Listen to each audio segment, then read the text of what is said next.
Okay, so hello everyone, welcome back. So today I'm going to tell you a trick in which we can add sums in Excel in just two tricks. So let's start.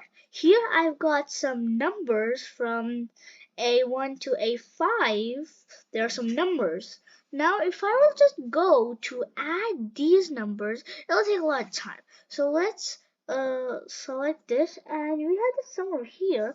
Well, let's go to the Formulas tab and click on the auto sum, and here we will not get that, but you have to just select this and this over here and click on auto sum, and you already got this number over here.